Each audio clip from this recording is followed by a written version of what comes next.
नमस्कार, मैं हूं कोमल शर्मा और आप देख रहे हैं झारखंड बुलेटिन।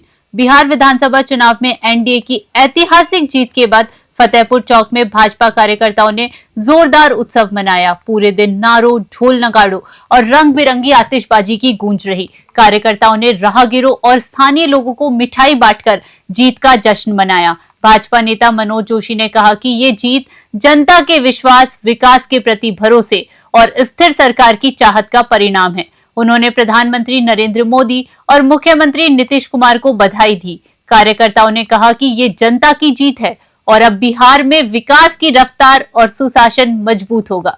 कार्यक्रम में भारी संख्या में नेता और कार्यकर्ता मौजूद रहे, जिनमें किसान मोर्चा प्रदेश प्रवक्ता विष्णु मंडल, पूर्व उपाध्यक्ष किरण बेसरा और कई अन्य शामिल थे। जामताड़ा से शेख शमीम की रिपोर्ट।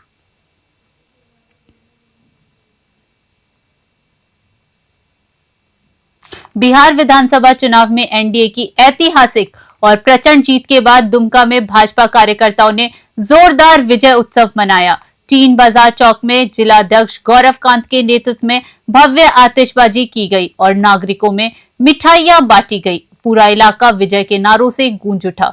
गौरव कांत ने कहा कि ये जनता का प्रधानमंत्री नरेंद्र मोदी पर विश्वास और जनता की राजनीति का प्रतीक है। उन्होंने बताया कि जनता ने जातिवाद और परिवारवाद को नकार कर सुशासन को चुना है।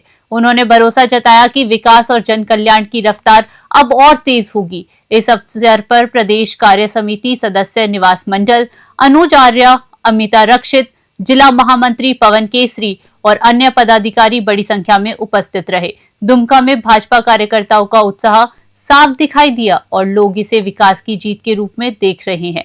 दुमका से आशीष यादव की रिपोर्ट।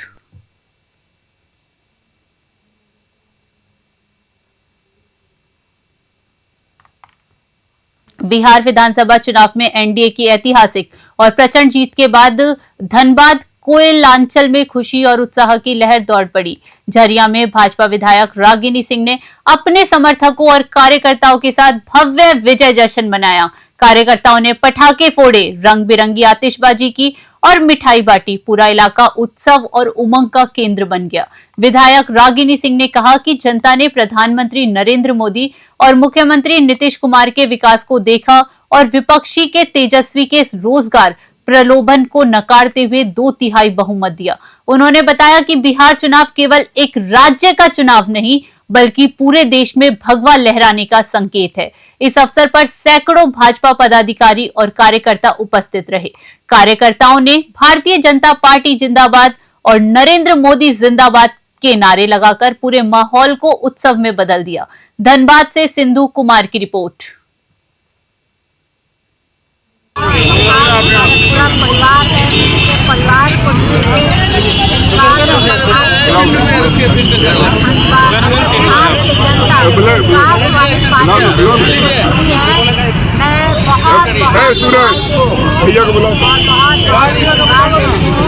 ऐसे पार्टी है जो विकास करने वाली पार्टी है, जो महिलाओं को सुरक्षा देने वाली पार्टी है, युवाओं को रोजगार देने वाली पार्टी है और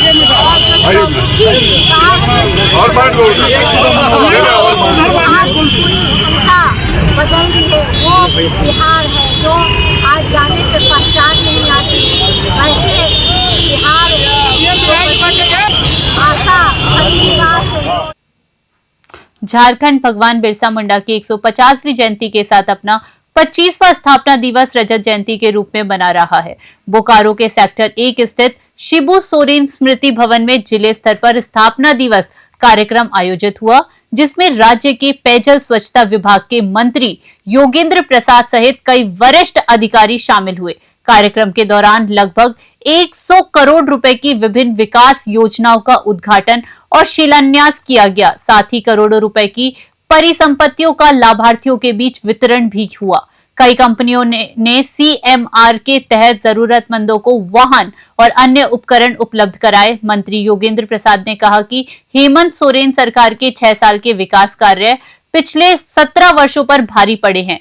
झारखंड की जनता सरकार के साथ खड़ी है और योजनाओं का लाभ सीधे लोगों तक पहुंच रहा है। उन्होंने दावा किया कि जनता के विश्वास और सकारात्मक कामकाज की वजह से राज्य में दोबारा हेमंत सोरेन की सरकार बनी है। बोकारो से जितेंद्र कुमार त्रिपाठी की रिपोर्ट।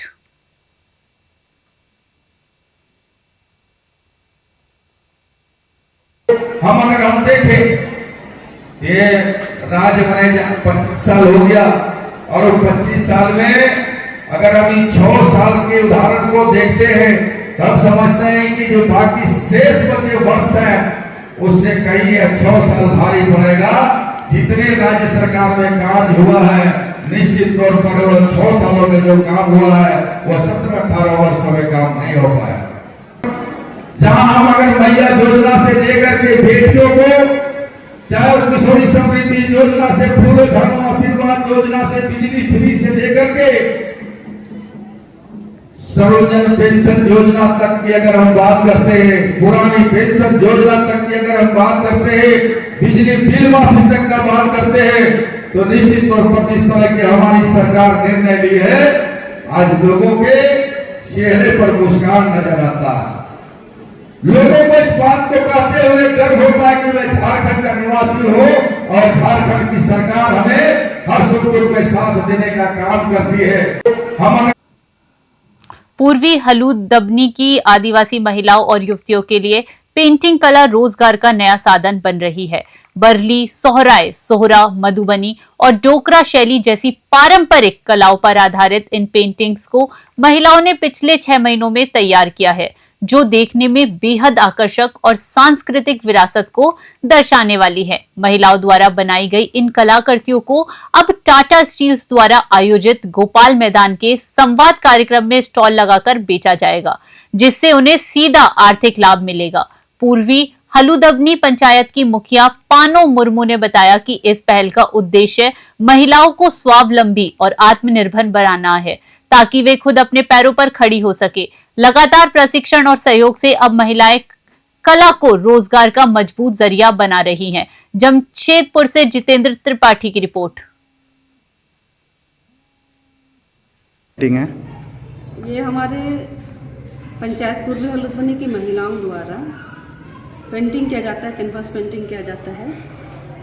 और ये जो ग्रामीण महिलाएं जो है उनका आय का स्रोत बढ़ाने के लिए एक तरफ से हमारा पंचायत का प्लानिंग है कि जो घर में रहती हैं महिलाएं उनके लिए कुछ रोजगार के साधन पंचायत में उपलब्ध कर सकें, क्योंकि बहुत कोई महिलाएं बाहर नहीं जा पाती है। उसके लिए हमने प्लानिंग किया भी क्यों ना पंचायत में ही उस तरह का ट्रेनिंग दिया जाए महिलाओं को और उनका आय का स्रोत को बढ़ाया जा सके। इसके तहत हमने विभिन्न कंपनियों से, एनजीओ से संपर्क किया। उसमें जैसा टाटा पावर है, टाटा पावर की सहयोगी संस्था एडेंट के द्वारा हमारे यहाँ कैनवास का पेंटिंग दिया गया। उसके बाद अबीरा है, उनके द्वारा भी पेंटिंग दिया गया। तो अभी हम लोग हैं जो ट्रेनिंग लेने के बाद एक ठो प्लानिंग है कि भाई जिस तरह महिलाएं पेंटिंग करें और उसको बाजार में हम ले जाएं ताकि उनका आय का स्रोत बन सके।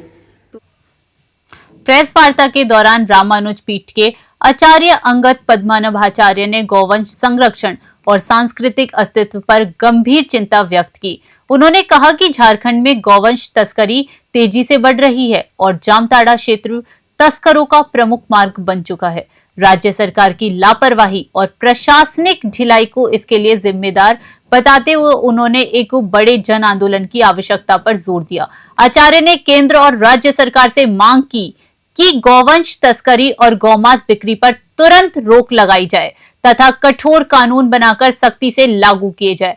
आचार्य पद्मनाभाचार्य ने यह भी आरोप लगाया कि सरकारी शिशिलता के कारण बांग्लादेशी घुसपैठिए संथाल परगना में लगातार प्रवेश कर रहे हैं, जिससे हिंदू आदिवासी संस्कृति और भूमि अधिकार प्रभावित हो रहे हैं। उन्होंने धर्मांतरण के बढ़ते मामलों पर चिंता जताते हुए कहा कि इसके लिए ठोस नीति और निगरानी तंत्र तैयार किया जाना चाहिए। जामताड़ा से शेख शमीम की रिपोर्ट।